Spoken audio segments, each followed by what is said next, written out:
He ended up his grandparents' lives, and when he was interrogated, he told of everything he'd done with a smile on his face. Shot my grandpa. He just dropped, and I heard blood just pouring out of his head. My grandma looks over and she's like, "What's going on?" Boom. Shot right there, grazed her head, and she was still moving. So I shot her right here through her head. How close were you, Isaiah? I could have made the shot from 300 yards. I'm an amazing shot, but I was probably 10, 15 feet away. Isaiah Sweet assassinated Richard and Janet Sweet and had no problem recounting the whole thing in great detail. You guys make me feel like I didn't do anything wrong. Why do you say that?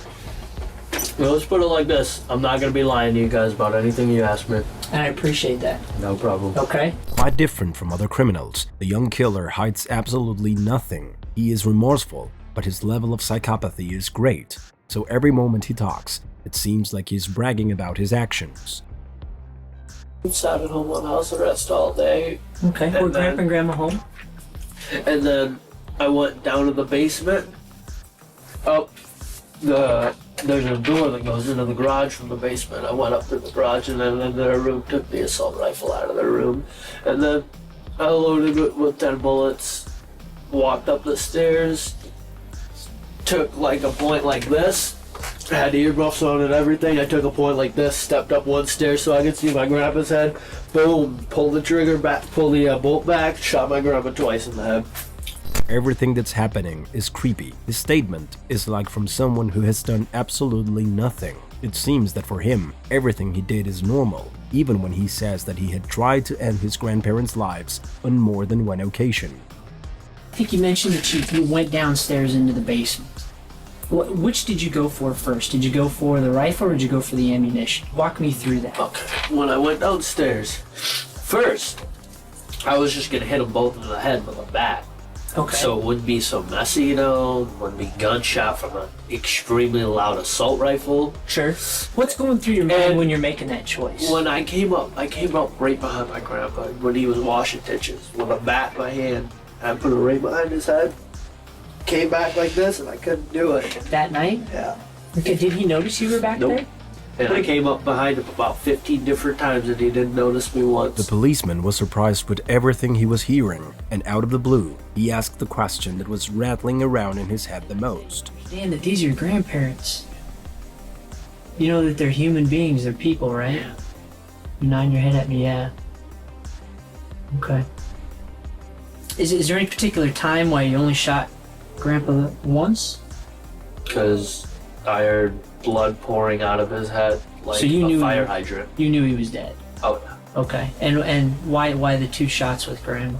She moved right after I shot her. Okay. Did she look at you? Did she say anything after you She shot like her? twitched, and I thought maybe it's probably just the twitch they get after they die, where they just like excreate on themselves. Sure. But Yep, I know what you're talking about.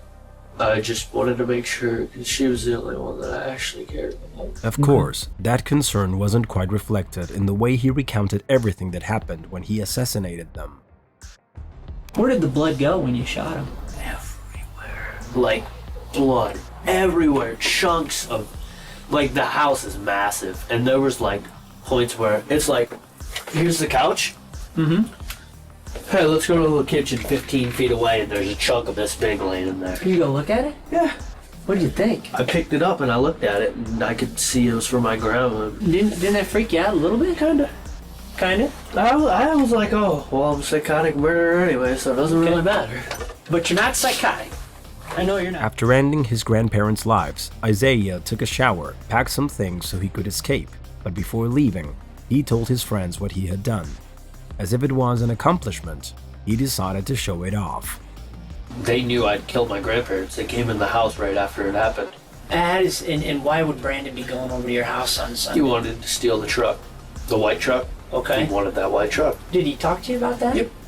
How did he talk to you about it? He wanted to know where the title was. He wanted to know where everything was. Other word of my ass. Okay. And did he tell you that? I mean, had you told him that you'd killed your grandparents? Okay. And what did he say? He was the one who gave me the nicotine poisoning suggestion. But what were the reasons behind the heinous crime? No one could really understand. They had taken care of Isaiah because his mother wasn't fit to do it. From the time he was a little boy, They had given him absolutely I everything. don't know what built up in me. I just had so much stress. Like what? My grandma was dying of cancer. My grandpa called me a piece of shit every night of my life and every day. He constantly told me to just myself or fall off the earth. They treated me like I tried so hard to help my grandma with everything. But my grandpa made everything so hard because he'd always stress me out, scream at me for no reason. And I didn't know what to do anymore, so I just snapped. Shot both of them and stole the truck. However, in later statements, he also began to blame his grandmother for everything that had happened, so it wasn't really clear to anyone if whether what he was saying about the abuse was true or not. The truth is that Isaiah was sentenced to life imprisonment without the possibility of parole, but after another trial, he was again sentenced to spend the rest of his life in prison, but this time with the option of requesting his release early and without a minimum number of years. The police investigation would reveal that one of the computers in the house was found to contain inappropriate images of children, all on the grandfather's account, but the results of those inquiries have not been released.